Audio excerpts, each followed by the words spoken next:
शाइस्ता लोधी की नई तस्वीर पर सोशल मीडिया पर सर्जरी के इल्जामात।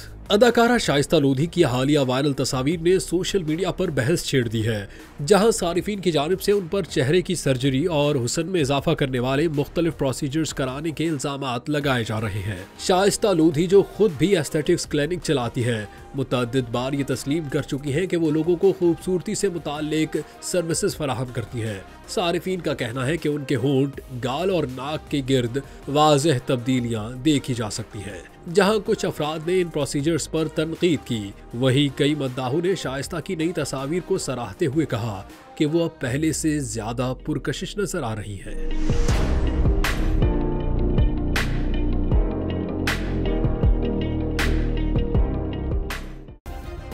सब्सक्राइब करें और बेल दबाएं ताकि कोई खबर रह न जाए।